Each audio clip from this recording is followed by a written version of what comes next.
Chapter 6 lightning तेंदुए का हमला। बैंग। तभी ऋतिक ने बिना किसी हिचकिचाहट के सीधे उसकी छाती में अपनी लॉन्ग स्वॉर्ड घोंप दी। उस आदमी की आंखें हैरानी बड़ी हो गई। माफ करना दोस्त, मेरा तो कोई परिवार ही नहीं है। आपने एक रैंक 1 के वॉरियर को मारा है। आपको 2500 एक्सपीरियंस पॉइंट्स हासिल हुए हैं। कंग्रेचुलेशन मास्टर, आपने लेवल 7 हासिल किया है और आपको 7 पोटेंशियल पॉइंट्स हासिल हुए हैं। कंग्रेचुलेशन मास्टर, आपके पहली बार एक वॉरियर को मारा है, इसलिए आपको लक्की स्पिन जीतने का मौका मिला है। एक आवाज ऋतिक के माइंड में गूंज रही थी, लेकिन ऋतिक के पास खुशी मनाने का समय नहीं था क्योंकि जमीन पर पड़े उन लाशों से काफी स्मेल आ रही थी। ऋतिक को 7 पोटेंशियल पॉइंट्स हासिल हुए थे और वो इसी सोच में था कि उन्हें उसे कहाँ एक करना चाहिए। स्ट्रेंथ, फिजिक और स्पीड, इन तीनों को बराबर करने की जरूरत थी क्योंकि केवल स्ट्रेंथ रखने का कोई मतलब नहीं था। ऋतिक ने इसके बारे में थोड़ा और सोचा, फिर उन 7 पोटेंशियल पॉइंट्स को अपनी स्पीड और फिजिक में ऐड करने का फैसला किया। अभी उसकी फिजिक और स्पीड 40 पॉइंट्स तक बढ़ गई थी। उन पॉइंट्स के जुड़ने के बाद ऋतिक को अपने शरीर में काफी रिलैक्स महसूस हो रहा था। ऋतिक ने जमीन पर उन लाशों की ओर नजरें घुमाए और देखा कि उस टीम के सभी लोग मर चुके थे। साथ ही वो रंग बदलने वाला अजगर भी कोई आवाज भी नहीं कर रहा था। रंग बदलने वाले अजगर का शरीर हाई रैंक का था और इसकी कीमत भी काफी ज्यादा थी, लेकिन वो आकार में काफी बड़ा था और इसे ले जाना मुश्किल था। ऋतिक ने इसके बारे में ज्यादा नहीं सोचा और अपनी स्वॉर्ड को अजगर के सिर पर घुमा दिया। स्लैश! एक तेज की आवाज गूंजी और सांप के सिर पर एक दरार आ गई। ये काफी मजबूत है। कई बार काटने के बाद ऋतिक आखिरकार उस अजगर के सिर को अलग करने में कामयाब हो गया था। उस अजगर के सर के मिडिल में एक चमकती हुई चीज दिखाई दे रही थी। एनर्जी क्रिस्टल एक प्रकार के क्रिस्टलीय लेंस थे जो इवोल्व माइनस्टर्स के शरीर में मौजूद थे और इन माइनस्टर्स के लिए एनर्जी देने का काम किया करते थे। वॉरियर्स उनके अंदर की एनर्जी का इस्तेमाल अपने आप को इवॉल्व करे के लिए इस्तेमाल करते थे। इसके अलावा इन एनर्जी क्रिस्टल्स का कुछ मशीनों में भी यूज कर सकते थे। मुझे इनकी अच्छी कीमत मिलनी चाहिए। ऋतिक ने उस एनर्जी क्रिस्टल को बाहर निकाला और मुस्कुराया। ऋतिक को उन लोगों के पास से 2 और एनर्जी क्रिस्टल मिले थे। हालांकि वे दोनों क्रिस्टल्स काफी छोटे थे और रैंक 1 के विकसित जानवर के शरीर से हासिल किए थे। सब कुछ खंगालने के बाद उसके हाथ कोई भी यूनिक चीज हासिल नहीं हुई। इसके अलावा उनके हथियार भी उसके यूज के नहीं थे। ऋतिक ने इस बारे में ज्यादा नहीं सोचा और जंगल में गहराइयों में जाना जारी रखा। अभी उसके लिए अपना लेवल अप करना और ताकत बढ़ाना सबसे महत्वपूर्ण था। हो सकता था उसकी किस्मत आज उसका साथ न दे। ऋतिक को इस बात का जरा सा भी अंदाजा नहीं था कि वो गलत दिशा में जा रहा था और अगर वो आगे बढ़ता रहा तो वह जंगल की और गहराइयों में चला जाएगा। जैसे जैसे वह आगे बढ़ता गया, ऋतिक और भी ज्यादा सरप्राइज होता गया। चारों ओर बिल्डिंग्स का मलबा पड़ा हुआ था और कई बिल्डिंग्स को पेड़ पौधों ने ढक लिया था। कुछ साल पहले तक ये शहर एक मशहूर शहर हुआ करता था, लेकिन आज ये एक जंगल बन गया था। ये नजारा देखकर ऋतिक को काफी बुरा लग रहा था। आज उसे अपने समय की पुलिस और फौजी याद आ रहे थे जो देश को बचाने के लिए अपनी जान तक दे दिया करते थे। टिंग टांग! ऋतिक का पैर किसी चीज पर पड़ा और एक आवाज हुई। वो एक केन थी जो कोको कोला की तरह थी। ऋतिक को ये देखकर काफी अच्छा महसूस हो रहा था क्योंकि वो केन देखने में उसके समय के जैसी थी। ऋतिक ने करीब से उस कैन पर लिखी मैन्युफैक्चर डेट को देखा और वो वास्तव में 2023 में बनी थी।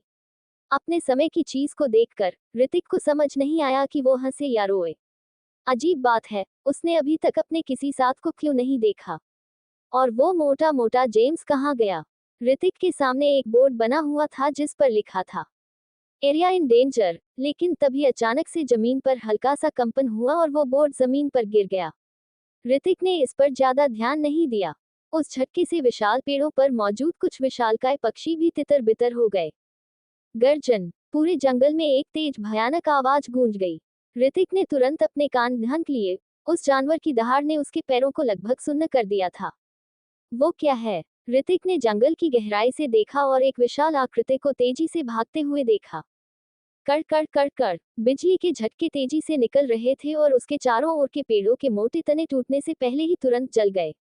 ऋतिक की सांस उसके गले में ही अटक गई और उसने तेजी से एक पेड़ के ऊपर छलांग लगा दी। तभी उसने ध्यान से आगे देखा और उसे बीच में एक विशाल इवॉल्व मॉन्स्टर दिखाई दिया। उसका शरीर गाय के आकार का था, लेकिन वह तेंदुए जैसा दिखता था। उसने अपना मुंह खोला और नुकीले और लंबे दांतों का एक समूह प्रकट किया। उससे भी अधिक चौंकाने वाली बात ये थी कि उसके शरीर के चारों ओर कई सारे बिजली के बोल्ट घूम रहे थे और उसके पंजे की एक लहर के साथ आसपास के सभी पेड़ बिजली से जल गए थे। रैंक 4 का इवॉल्व मॉनिटर लाइटनिंग तेंदुआ। ऋतिक ने अपनी सुपर आई स्किल से उसका लेवल चेक किया। रैंक 3 के रंग बदलने वाले अजगर ने ऋतिक को लगभग मार ही डाला था, इसलिए ऋतिक को पता था कि वो रैंक 4 के मॉन्स्टर का मुकाबला नहीं कर सकता था। लेकिन तभी उसकी नज़र एक क्यूट सी लड़की पर पड़ी। उसने वॉरियर्स के कपड़े पहने हुए थे और उसके हाथ में एक लंबी स्वॉर्ड थी जिसमें से ठंडी सफेद रोशनी निकल रही थी। उसका सुंदर चेहरा पानी की तरह शांत था और उसके चेहरे पर कोई भाव नहीं था। उसने अपनी स्वॉर्ड से हमला किया और आधे चांद के समान एक सफेद किरण प्रकट हुई, जिसने किनारे के पेड़ों को तुरंत काट दिया। गर्जन। लाइटनिंग तेंदुआ बहुत गुस्से में आ गया। जैसे ही उसने दहाड़ लगाई, उसके शरीर से बड़ी मात्रा में बिजली बाहर निकली। बिजली और हवा के आपस में टकराने जैसी कड़कड़ाती हुई आवाजें आ रही थीं। हालांकि ऋतिक अभी भी काफी दूरी पर मौजूद था, फिर भी वह अपने शरीर को कांपता हुआ महसूस कर पा रहा था। ये तो काफी पावरफुल लड़की है।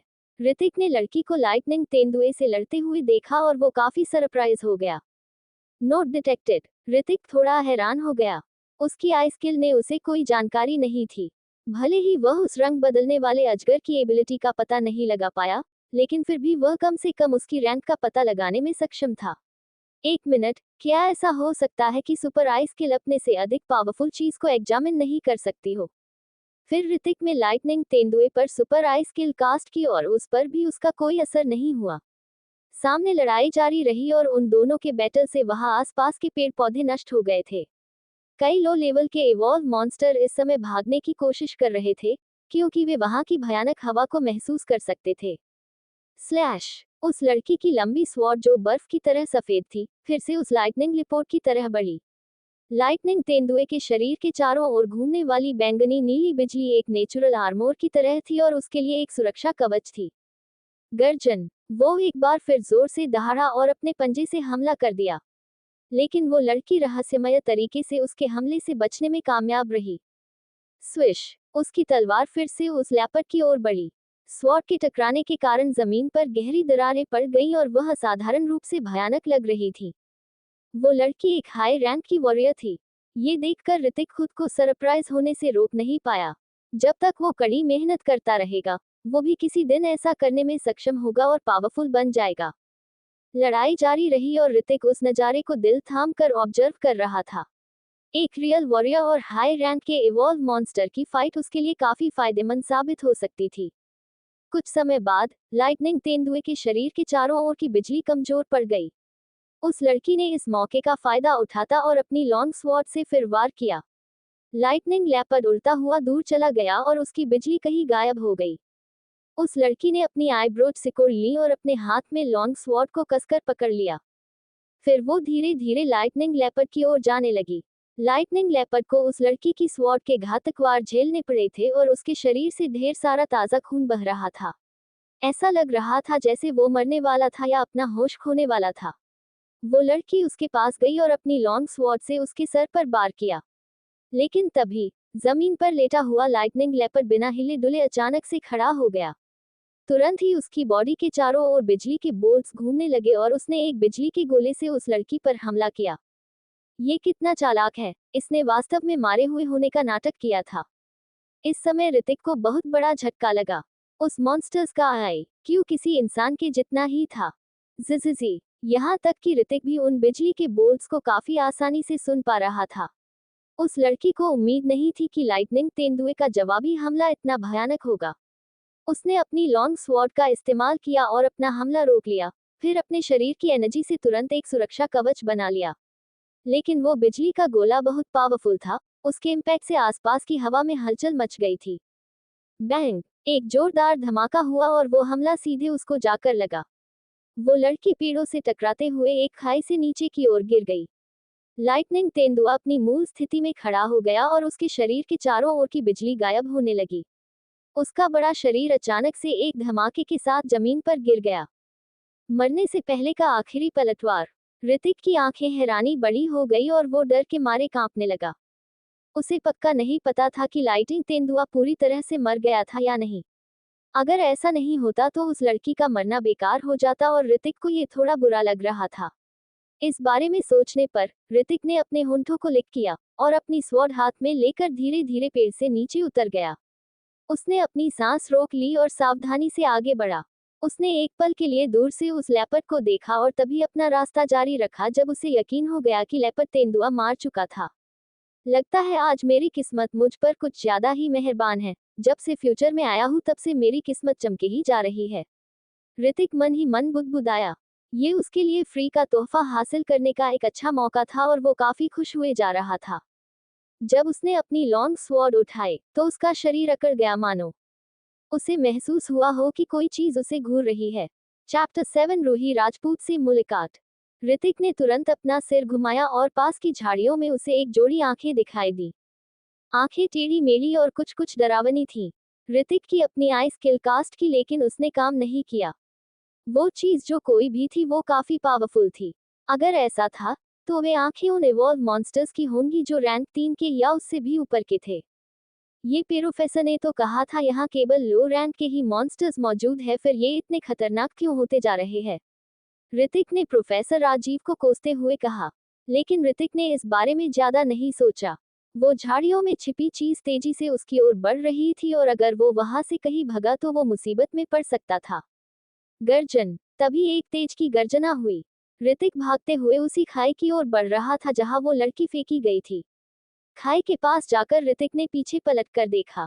एक और लाइटनिंग तेंदुआ, ऋतिक ने हैरानी के साथ कहा। फिर उसे पुराने ऋतिक की मेमोरी में एक जानकारी मिली। लेपर्ड तेंदुए जोड़ों में घूमते थे। इसका मतलब था कि जो मर गया वह उसका साथी था। देखिए मैडम, आपको कोई गलतफहमी हो रही है। मैंने आपके बॉयफ्रेंड को नहीं मारा है। ऋतिक की झूठी स्माइल अपने चेहरे पर लाते हुए उस लेडी लाइटनिंग तेंदुए से कहा। हाँ, वो लाइटनिंग तेंदुआ जोर से दहाड़ा और अपने शरीर से बिजली के बोल्ट्स निकालने लगा। उसके नुकीले और लंबे दांतों को देखकर ऋतिक का पूरा शरीर ठंडे पसीने से लथपथ हो गया था। धत तेरी की, ऋतिक ने कहा। उसने नीचे देखा और अपने होंठ दबा लिए। फैसला उसका था कि उसे काटकर मार दिया जाए या को नीचे कूद जाए। गर्जन। ठीक उसी समय वो लाइटनिंग तेंदुआ ऋतिक को और झपटा, लेकिन ऋतिक पहले ही खाई से नीचे कूद चुका था। दर्द, असहनीय दर्द, जैसे कि उसे स्पोर्ट्स कारों द्वारा कई बार मारा जा रहा हो। उसके पूरे शरीर में दर्द महसूस हो रहा था। ये कौन सी जगह है? मैं कहाँ हूँ? ऋतिक ने अपनी आंखें खोलने में थोड़ी मुश्किलों का सामना किया।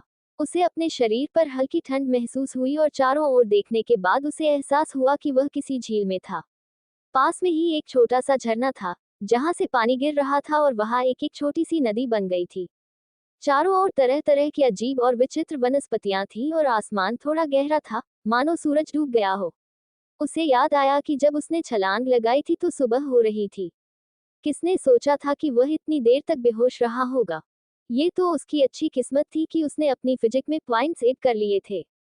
हालांकि उसे बहुत दर्द हो रहा था, लेकिन चोटें ज्यादा गंभीर नहीं थी। वो धीरे से खड़ा हुआ और ऊपर की ओर देखने लगा। चट्टान बहुत ऊंची थी और कुछ पेड़ों से टकराने के कारण उसके गिरने की स्पीड कम हो गई होगी, वरना आज वो आसानी से मारा जाता। तभी ऋतिक की नजर झरने के नीचे पानी की सतह पर मौजूद एक आकृति पर पड़ी। वो उसके पास गया और देखा कि ये वही लड़की थी जो उससे पहले यहाँ गिरी थी। उसकी लाला स्कर्ट पर कई कट लगे हुए थे और कुछ हिस्से जले हुए भी थे। इस बार ऋतिक उसके चेहरे को काफी नजदीक से देख पा रहा था। उसके गाल गोरे थे और उस पर कोई दाग नहीं था। ऐसा लगता था मानो भगवान ने उसे बनाने में लगी लंबा समय लगाया होगा।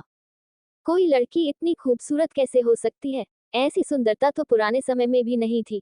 कहीं समय के साथ साथ ये लड़कियां और भी ज्यादा सुंदर तो नहीं हो गई? यह हो सकता है कोई नई टेक्नोलॉजी वाले मेकअप का कमाल हो।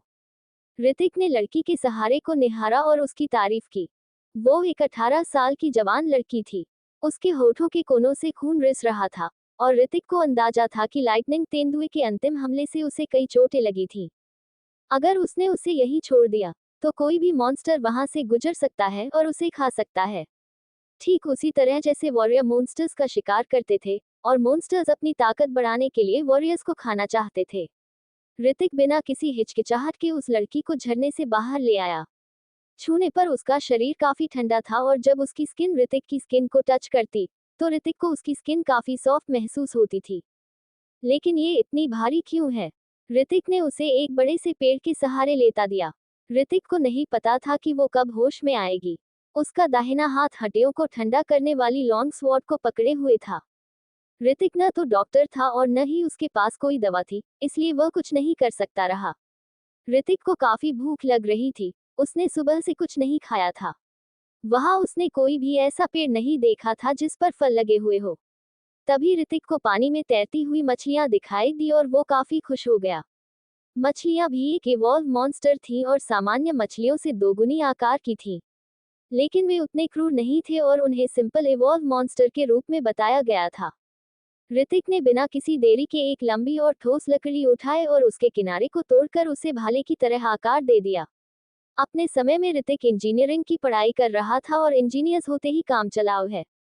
हालांकि मछली पानी में बहुत तेजी से तैरती थी, लेकिन ऋतिक की प्रेजेंट स्पीड इतनी तेज थी कि वो कुछ मछलियों को आसानी से पकड़ सकता थी। वो उन मछली को पकड़कर किनारे किनारे पर ले गया और उसे एक लकड़ी की छड़ी, साथ ही मोटे सूखे पेड़ की छाल और टिंडर मिला। उसने लकड़ी की छड़ी को पेड़ की छाल पर रखा और दोनों हाथों का उपयोग करके छड़ी को पकड़ लिया और उन्हें रगड़ने लगा। टिंडर में जल्दी ही आग लग गई। ऋतिक ने तेजी से आसपास की सूखी शाखाओं को आग में फेंक दिया और एक धधकती लौ पैदा कर दी। उसने वह छड़ी उठाई जिसमें मछलियां थीं और उन्हें पकाने लगा। थोड़ा नमक होता तो मजा ही आ जाता, ऋतिक ने मन ही मन कहा। लेकिन वो इतना भूखा था कि उसने आगे ज्यादा नहीं सोच और जल्दी से एक पकी हुई मछली खा ली। ऋतिक मछली के स्वाद से काफी ज्यादा सरप्राइज हो गया था। हालांकि इसमें कोई मसाला नहीं मिलाया गया था, लेकिन फिर भी वो उसके द्वारा पिछली दुनिया में खाई गई किसी भी मछली की तुलना में कहीं अधिक स्वादिष्ट थी। तभी उस बेहोश लड़की की बॉडी में मूवमेंट होने लगी और उसने धीरे धीरे अपनी आंखें खोली। जब उसने सामने एक नंगे लड़के को देखा, तो उसकी आईब्रोज सिकुड़ गईं और उसने तुरंत अपनी स्वॉर्ड से उस हमला किया। ऋतिक ने ठीक उसी समय पर अपना सिर घुमाया और स्वॉर्ड को अपनी ओर आते हुए देखा। धत तेरी की! ऋतिक तुरंत पीछे हट गया और उसके हमले से बच गया। तुम क्या कर रहे हो? हमले से बचकर उसने राहत की सांस ली। अगर वो लड़की घायल नहीं होती तो वो उसकी स्वॉर्ड से इतनी आसानी से बच नहीं पाता। अरे, अगर मैं तुम्हें नहीं बचाता, तो तुम किसी मछली का खाना बन गई होती। ऋतिक ने गुस्से के साथ उस लड़की से कहा। वो सच बोल रहा था। हालांकि पानी में मछलियां कोमल दिखती थी, फिर भी वो एक इवॉल्व मॉन्स्टर थी। जब उन्हें एहसास होता कि वो लड़की बेहोश है तो वे उसे कुतरकर मार सकती थी। तुम्हें मुझे बचाया है। उस लड़की ने अपनी आईब्रोज सिकोड़ ली और महसूस किया कि उसके कपड़े गीले थे, लेकिन छूने का कोई निशान नहीं था, जबकि ऋतिक ने अपने कपड़े उतार दिए थे और सूखने के लिए एक तरफ छोड़ दिए थे। उसने एक राहत की सांस ली और खड़ी होने लगी, लेकिन उसे काफी गहरी चोटें आई थी जिस कारण वो हिल भी नहीं पा रही थी। ऋतिक ने देखा कि उसका गुस्सा शांत हो गया था तो उसने भी एक राहत की सांस ली। फिर उसने आने कपड़े पहन लिए। उद्धरण चिन्ह। आराम करो, मैं तुम्हारे साथ कोई जोर जबरदस्ती नहीं करूंगा, ऋतिक ने उसे मजाकिया भरे लहजे में कहा। वो लड़की एक पल के लिए चौंकी, फिर उदासीनता से बोली, बेशर्म कहीं के। जिस अंदाज में तुमने मुझे बेशर्म कहा, मुझे थोड़ा रोमांटिक फील हुआ, ऋतिक ने हंसते हुए जवाब दिया। वो जानता था कि लड़की घायल है और ज्यादा चल नहीं सकती, इसलिए उसे डरने की कोई जरूरत नहीं थी। ठीक है, मजाक खत्म, क्या तुम ये खाना खाओगी? ऋतिक उसके पास गया और एक मछली देते हुए बोला। लेकिन वो लड़की चुप रही और इधर उधर देखने लगी, जैसे कि कुछ सोचने की कोशिश कर रही हो। मुझे एक दे दो। कुछ देर तक वो लड़की शांत रही, फिर अपने कांपते होंठों से उसने ऋतिक से कहा। हालांकि उसने कभी ऐसा खाना नहीं खाया था, लेकिन वह गंभीर रूप से घायल हो गई थी और उसकी थकावट से उबरने के लिए पर्याप्त एनर्जी की जरूरत थी ताकि वो जल्दी रिकवर हो सके। ऋतिक ने मन ही मन मुस्कुराते हुए कहा, मैंने सिर्फ पूछा था कि क्या तुम्हें एक चाहिए और तुमने मुझे नजरअंदाज कर दिया। लेकिन फिर भी उसने एक पकी हुई मछली उस लड़की को दे दी। लड़की ने उस छड़ी को पकड़ लिया जो मछली में घूमती गई थी और उस मछली को खाने लगी। उसने एक छोटा सा टुकड़ा खाया और उसे भी उसका टेस्ट काफी अच्छा लगा। तुम्हारा नाम क्या है? मछली चबाते हुए ऋतिक ने उस लड़की से पूछा। रूही राजपूत, रूही ने जवाब देते हुए कहा। मेरा नाम ऋतिक अल्हावत है। वैसे तुम और मैं एक ही उम्र के हैं, क्या तुम ऑफिशियल वॉरियर हो? ऋतिक ने मुस्कुराते हुए रूही से पूछा। ऑफिशियल वॉरियर की रैंक आसानी से नहीं मिलती थी। हालांकि कुछ वॉरियर्स ऐसे भी थे जो एकेडमी में आते ही ऑफिशियल वॉरियर बन गए थे। और इस लड़की के लिए, जो रैंक 5 के लाइटनिंग तेंदुए के खिलाफ खड़े होने में सक्षम थी, वो शायद रैंक 4 की ऑफिशियल वॉरियर होगी। इस बारे में सोचने पर ऋतिक ने गहरी सांस ली। ये सच में काफी डरावनी बात थी, एक कम उम्र की लड़की का ऑफिशियल वॉरियर की पोस्ट पर होना। तुम्हें क्या चाहिए? रूही ने ऋतिक को कोई जवाब नहीं दिया, बल्कि उसने अपनी खूबसूरत आंखों से उसे देखा और एक सवाल किया। तुम्हारे कहने का मतलब क्या है? ऋतिक थोड़ा हैरान था, उसे समझ नहीं पाया कि वो उससे क्या कहना चाहती है। जैसा कि मेरा नाम रूही राजपूत है, तो एक राजपूत होने के नाते मुझे किसी का एहसान रखने की आदत नहीं है। उसने ऋतिक की ओर देखा और आगे कहा, मुझे बताओ कि तुम क्या चाहते हो और मैं वो तुम्हें दे दूंगी, फिर तुम्हारा मेरे ऊपर कोई एहसान नहीं होगा। नहीं तो मैं तुम्हें मार डालूंगी। उसकी आंखों से एक भयानक चमक निकल रही थी जिससे ऋतिक का दिल अचानक से कांप उठा। अरे पागल औरत, ठीक है, मैं तुम्हारे जितना पावरफुल बनना चाहता हूँ, क्या ये ठीक है? ऋतिक ने मुस्कुराते हुए उससे कहा। रूही ने उसे ऐसा देखा मानो वो किसी पागल को देख रही हो, फिर उसने कहा, तुम इस काबिल नहीं हो। रूही की बात सुनकर ऋतिक तो लगभग जमीन पर गिर ही पड़ा। उसने हैरानी से रूही की ओर देखा। इसका क्या मतलब था? आसमान में धीरे धीरे अंधेरा छा गया था और धधकती आग ने कई मच्छरों को आकर्षित कर लिया था। ये मच्छर सामान्य मच्छरों से बड़े थे और हर डंक के कारण ऋतिक दर्द से छटपटा उठता था।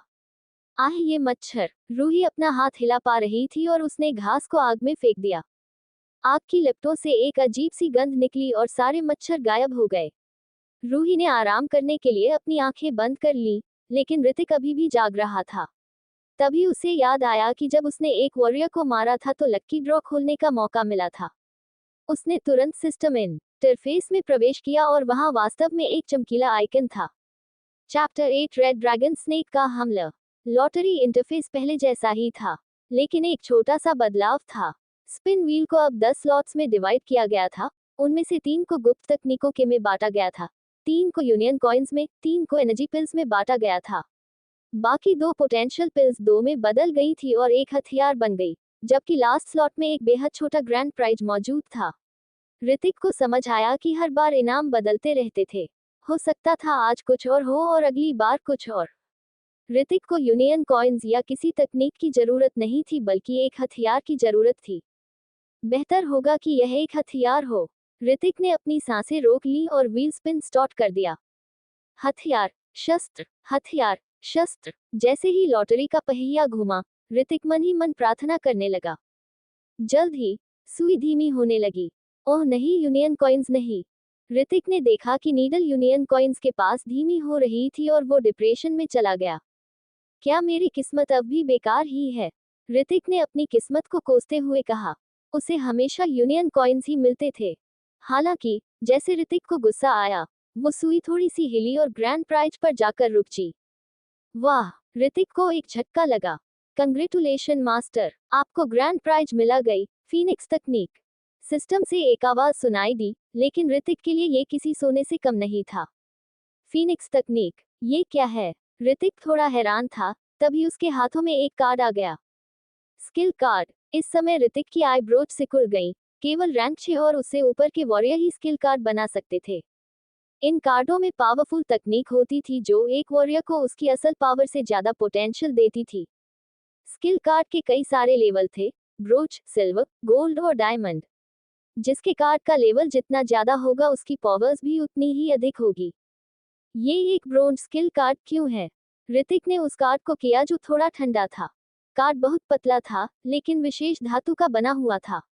ऋतिक थोड़ा निराश हो गया। ये स्किल कार्ड भाला तकनीक के लिए था और यह केवल ब्रोंज लेवल का कार्ड था।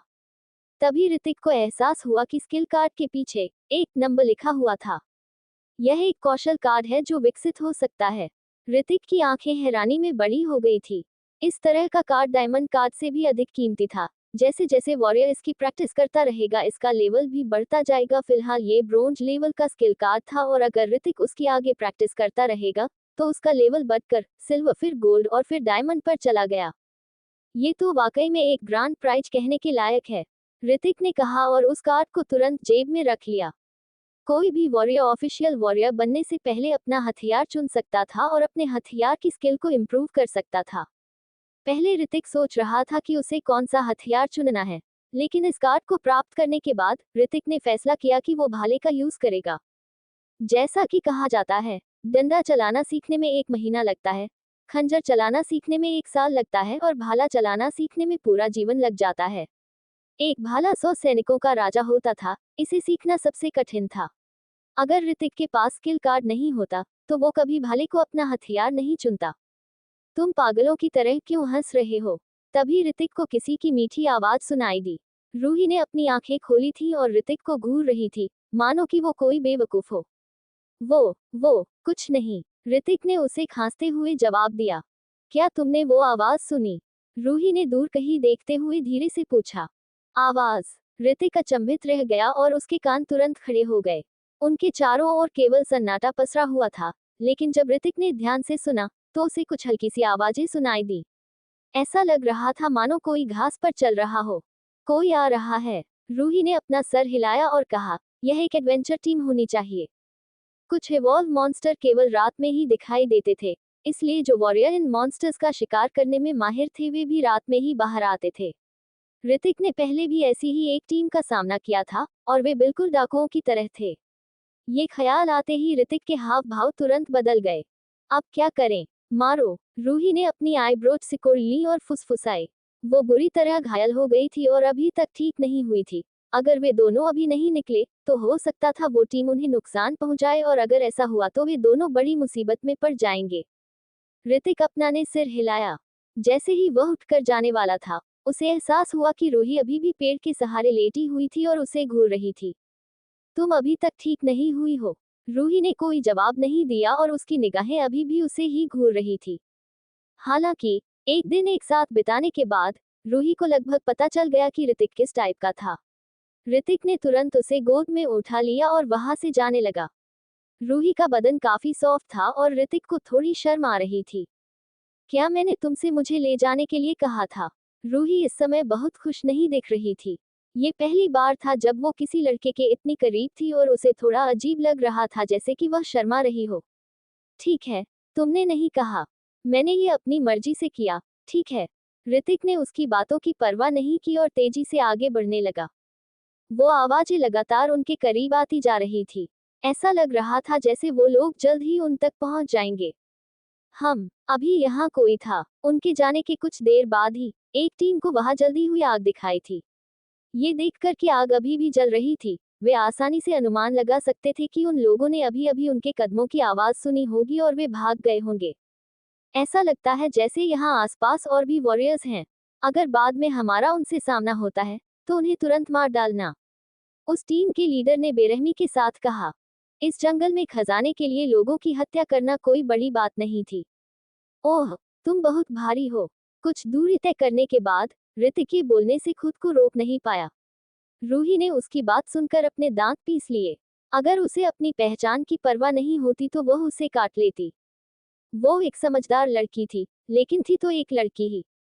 कौन सी लड़की अपने आप को भारी कहलाना बर्दाश्त कर सकती है? ये एक स्वॉर्ड है। रूही ने ऋतिक को घूरते हुए उससे कहा। हाँ, तो तुम्हारे कहने का मतलब क्या है? ऋतिक ने मुंह बनाते हुए उसे जवाब दिया। सस। जैसे ही वे थोड़ा और आगे बढ़े, उन्होंने देखा कि दो छोटी छोटी लाल आंखें उन्हें ही घूर रही हैं। चांद की रोशनी में वो आसानी से बता सकते थे कि वो एक सांप था। ऋतिक ने तुरंत अपनी सुपर आई स्किल कास्ट की। रैंक 2 का रेड ड्रैगन स्नैक एबिलिटी। एक सांप, रात में अधिक सक्रिय, इनके दांतों में जहर होता है। Overall combat strength 670। ऋतिक काफी निराश हो गया क्योंकि उसकी स्ट्रेंथ काफी कम थी। हालांकि परेशानी वाली बात यह थी कि इस समय उनके पास कोई हथियार नहीं था। अगर बुना किसी हथियार के इस लाल पंख वाले सांप से लड़ता और अगर वो उसे काट लेता, तो ऋतिक एक बड़ी मुसीबत में पड़ जाएगा। इसे पकड़ो। तभी रूही उसे अपनी लॉन्ग स्वॉर्ड देती है।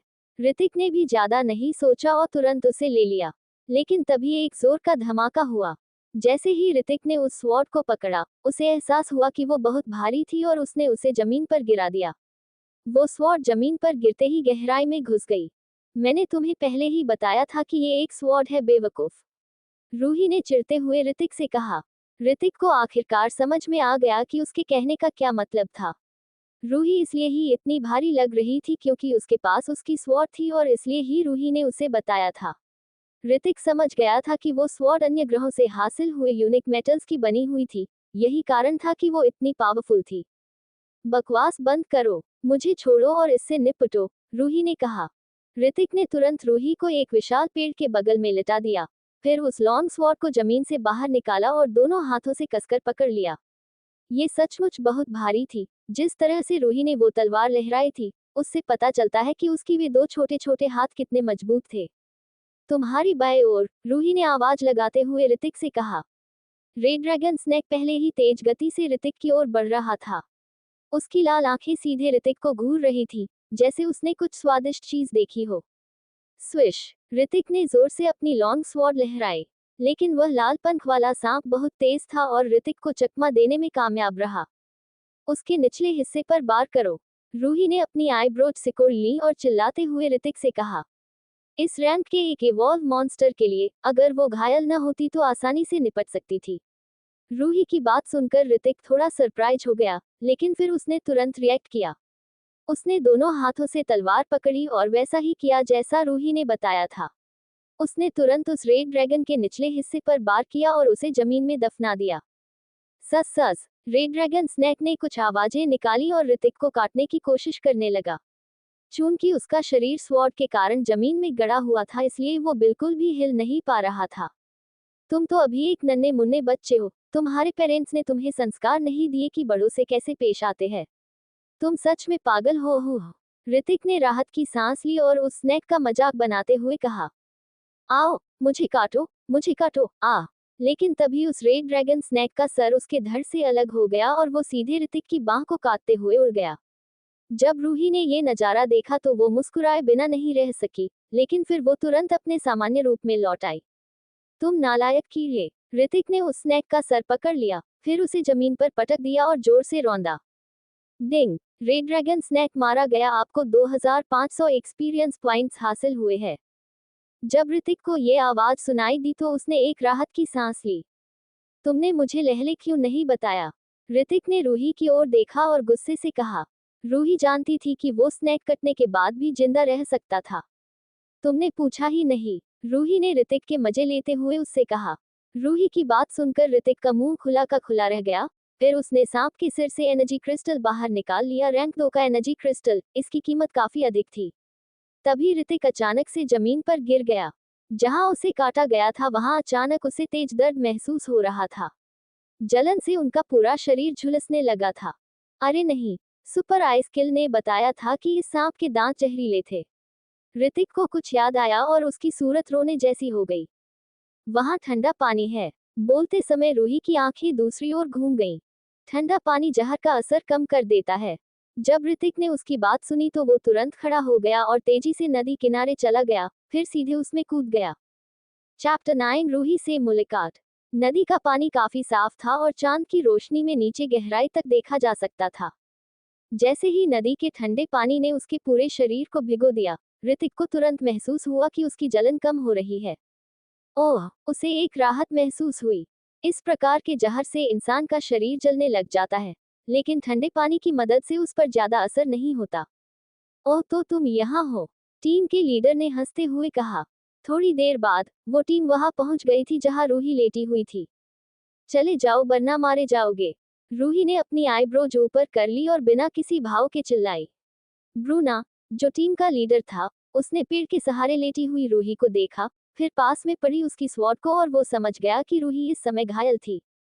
उसने पहले भी इस लड़की को देखा था और वो अपनी स्वॉर्ड से रैंक 3 के इवॉल्व मॉन्स्टर को मारने में कामयाब रही थी।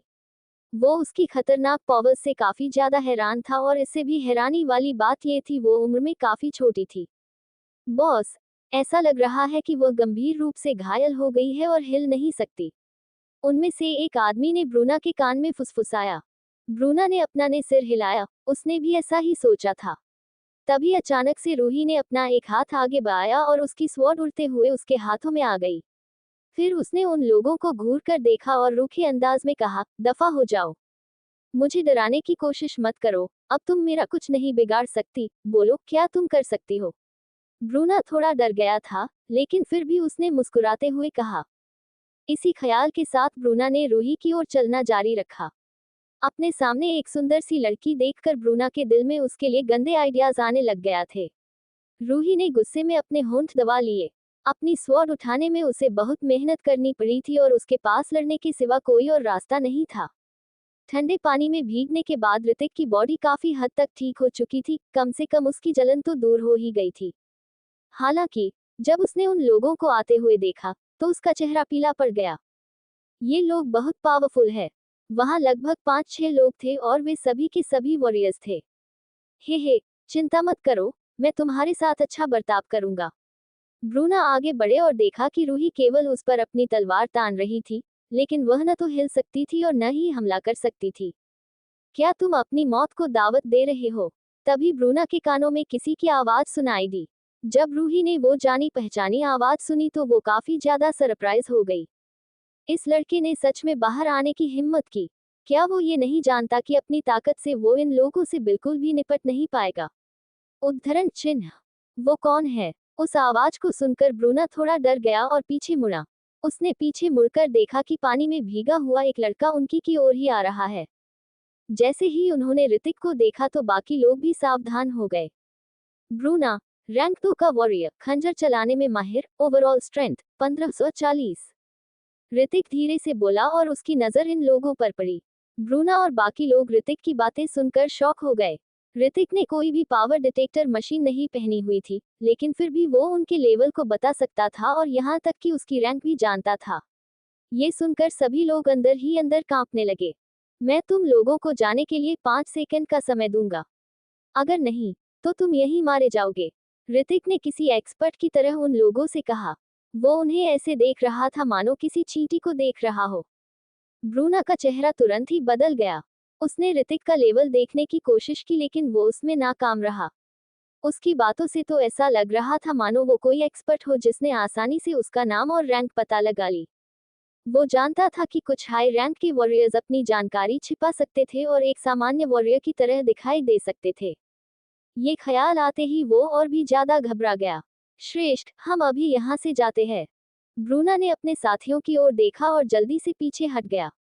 वे यहाँ अपनी नन्ही सी जान नहीं खोना चाहते थे। ऋतिक उन्हें तब तक घूरता रहा जब तक वे चले नहीं गए। उनके जाते ही उसने एक राहत की सांस ली। तुम तो काफी अच्छी नौटंकी कर लेते हो, रूही ने मुस्कुराते हुए ऋतिक से कहा। लेकिन वो काफी एक्साइटेड भी थी, ये जानने के लिए कि ऋतिक को उनका लेवल कैसे पता चला। रूही को अंदाजा था कि ऋतिक एक बिगिनर वॉरियर था और कोई भी रैंक 1 का वॉरियर उसे आसानी से हरा सकता था। ऋतिक ने थोड़ी देर आराम किया और रूही से कहा, चलो अब चलते हैं। अगर उन्हें असलियत का पता चला और वे दोबारा लौट आए तो हम मुसीबत में पड़ जाएंगे। रूही ने हाँ में अपना सिर हिलाया। ऋतिक ने भी इसके बारे में ज्यादा नहीं सोचा और रूही को ऊपर उठाकर दूसरी तरफ भागने लगा। रूही ने अभी भी अपनी लॉन्ग स्वॉर्ड को पकड़ रखा था, इसलिए ऋतिक के लिए यह अभी भी काफी थका देने वाला था। बॉस, मुझे ऐसा लग रहा है कि कुछ ठीक नहीं है। जैसे ही ब्रूना और बाकी लोग जा रहे थे, उनमें से एक ने अपनी भौहें चढ़ा ली और बोला, सही नहीं है। ब्रूना ने रुककर इस बारे में ध्यान से सोचा, फिर उसका चेहरा एकदम से भयानक हो गया। बहुत बढ़िया, उसने मुझे बेवकूफ बनाने की हिम्मत की। पीछा करो और उन्हें मार डालो। ऋतिक हौंफ रहा था और वो रूही को लेकर दूसरी दिशा में भाग रहा था। वो लोग वास्तव में एक बेवकूफ थे जिन्हें ऋतिक ने आसानी से बेवकूफ बना दिया। शुक्र है, उसके पास उसकी सुपर आई स्किल थी। ऋतिक को अंदाजा हुआ कि उसकी सुपर आई स्किल अपने से 2 रैंक ऊपर के मॉन्स्टर और वॉरियर का लेवल पता कर सकती थी। लेकिन उन लोगों के लिए जो 3 रैंक ऊपर थे, ये काम नहीं करेगी। कुछ देर तक दूसरी दिशा में बिना रुके दौड़ने के बाद ऋतिक का शरीर थक गया था और वो रास्ते में ही रुक कर से गया। उसे अंदाजा नहीं था कि उसे सोए कितना समय बीत गया था और जब उसकी आंख खुली तो सवेरा हो गया था। वो एक विशाल पेड़ के नीचे लेटा हुआ था जिसके ऊपर बहुत सी लताएं लटक रही थीं। साथ ही ऋतिक को एहसास हुआ कि उसके शरीर पर एक और कोमल शरीर पड़ा हुआ था। पहले तो वो थोड़ा हैरान हुआ, फिर एक पल के बाद उसे होश आया। ऋतिक ने करीब से देखा और उसे यकीन नहीं हुआ कि उसने कब रूही को अपने गले से लगा लिया था। रूही इस समय भी सो रही थी और उसके कोमल और गोरे चेहरे पर आंखें कसकर बंद थीं। उसके शरीर पर हल्की सी खुशबू थी और ऋतिक एक गहरी सांस लेने के अलावा कुछ नहीं कर सका। और ठीक है, वो कल दौड़ता रहा और उसे उम्मीद नहीं थी कि वह रास्ते में ही सो जाएगा। तभी रूही की आंखों में मूवमेंट होने लगी। जब ऋतिक ने देखा कि रूही जाग रही है तो वो दूर जाकर खड़ा हो गया। अगर रूही को पता चला कि उसने उसे सोने के लिए गले लगाया था, तो रूही उसे जिंदा ही जला देगी। ऋतिक को भूख लगने लग जाती है। लेकिन आसपास कोई पानी का स्रोत नहीं था और उसे कोई जानवर भी नहीं दिखा। इसी बीच रूही ने पहले ही अपनी आंखें खोल ली थीं और जब उसने ऋतिक को देखा तो उसकी आईब्रोज सिकुड़ गईं। उसके हाथ में लगी लॉन्ग स्वॉर्ड सहज रूप से ऋतिक की ओर इशारा कर रही थी। ये मैं हूँ। ऋतिक ने जैसे ही पीछे मुड़कर देखा तो वो तुरंत शॉक में चला गया। लॉन्ग स्वॉर्ड उसके गले पर थी और कभी भी उसके धड़ को उसके शरीर से अलग करने वाली थी। जब रूही ने ऋतिक को देखा तो वो थोड़ी हैरान हो गई। फिर उसने अपनी लॉन्ग स्वॉर्ड वापस ले ली और उसे जमीन पर गाड़ दिया। तुम ठीक हो? ऋतिक ने एक राहत की सांस ली और रूही से पूछा। रूही ने हाँ में आना सर हिला दिया। मुझे शायद 2 दिन और चाहिए। उस लाइटनिंग तेंदुए का हमला बहुत पावरफुल था। अगर वो पूरी तरह से ठीक होना चाहती तो शायद उसे 2 दिन का समय और चाहिए होगा। सस सस। कुछ देर बाद उन्हें पास से एक आवाज सुनाई दी। ऋतिक थोड़ा हैरान हो गया। क्या ये फिर से वही वॉरियर हो सकते हैं? मॉन्स्टर। रूही ने उस दिशा में देखा और ऋतिक से कहा। रूही के इतना कहते ही जो लॉन्ग स्वॉर्ड जमीन में धसी हुई थी वो उड़कर ऋतिक की ओर चली गई। समय तेजी से बीतता गया और इन 2 दिनों के दौरान ऋतिक ने रूही की लॉन्ग स्वॉर्ड का इस्तेमाल किया और उसकी गाइडेंस के तहत कई मॉन्स्टर्स को मारता रहा। ये लड़की सच में काफी खतरनाक थी। वो छोटी थी, लेकिन उसे सभी प्रकार के मॉन्स्टर्स की आदतों और उनके हमला करने के तरीकों की पूरी समझ थी। ऋतिक को ये भी याद नहीं थे कि उसने कुल कितने मॉन्स्टर्स को मार डाला था। 2 दिन बाद मॉर्निंग में ऋतिक लेवल 9 पर पहुंच गया था। वो जल्दी से अपनी डिटेल्स चेक करने लगा। नाम ऋतिक अल्हावत।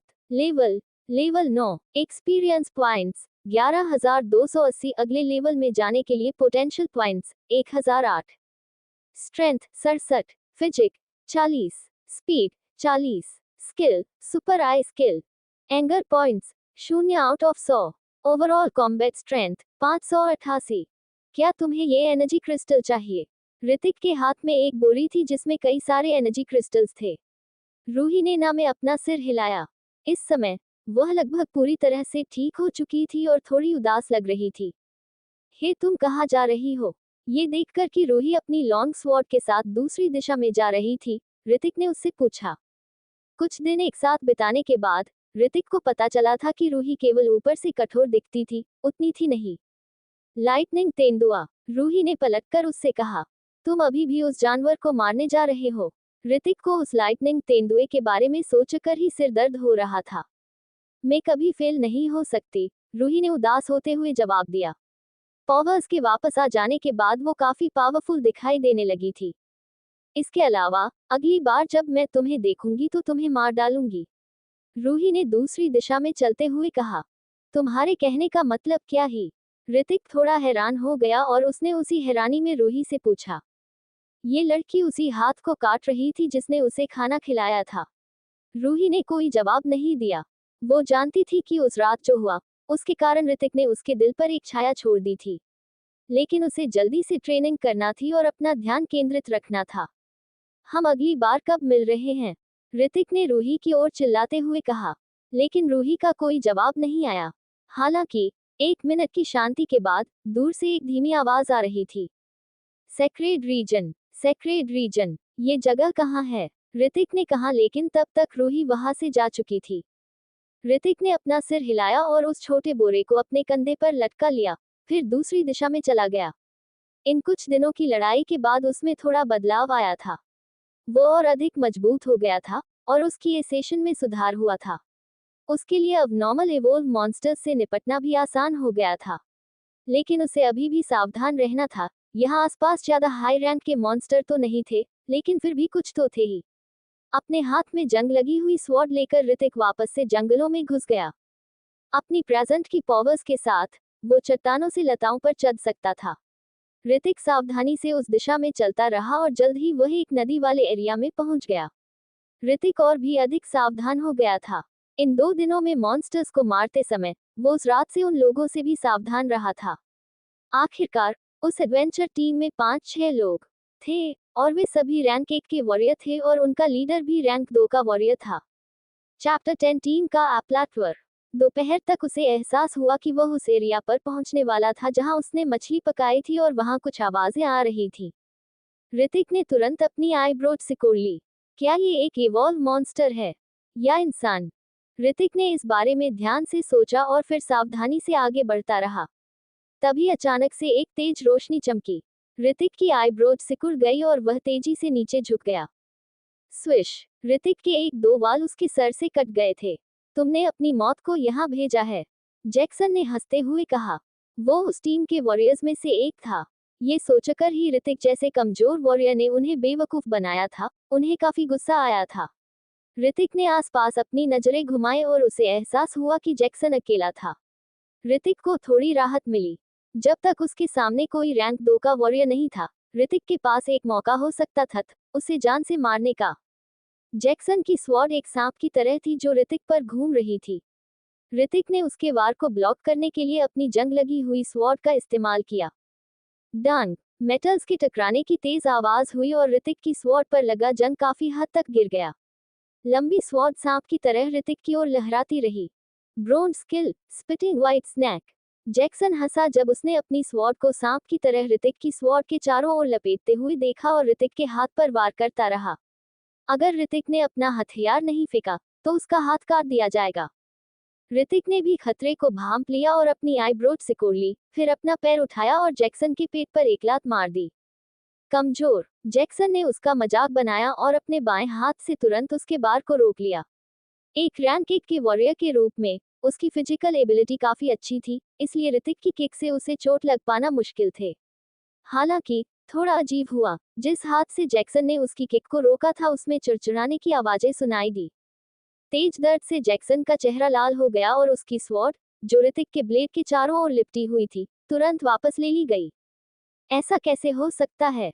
एक बिगिनर वॉरियर जो कोई भी स्किल नहीं जानता था, उसकी एक किक से उसका बायां हाथ टूट गया। ये कितना पावरफुल था! जैक्सन की आंखों में एक खतरे का आभास हुआ।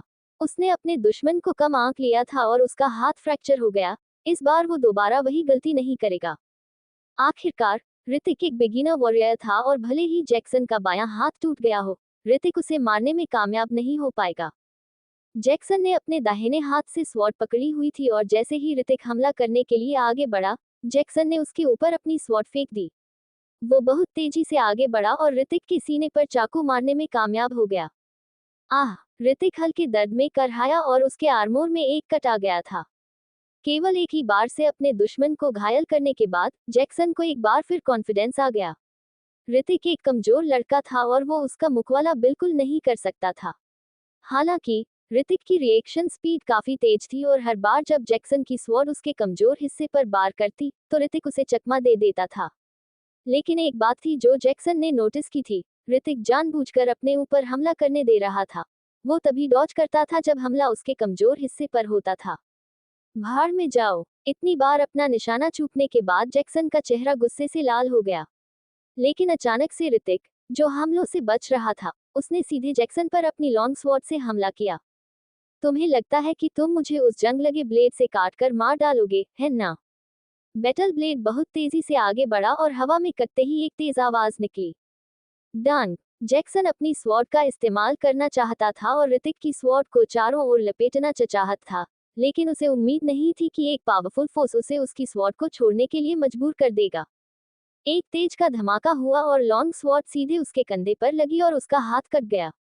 किसने कहा कि जंग लगा ब्लेड मार नहीं सकता? ऋतिक ने मुस्कुराते हुए जैक्सन से कहा। एक बिगिनर वॉरियर और रैंक 1 के वॉरियर के बीच अभी भी काफी अंतर था।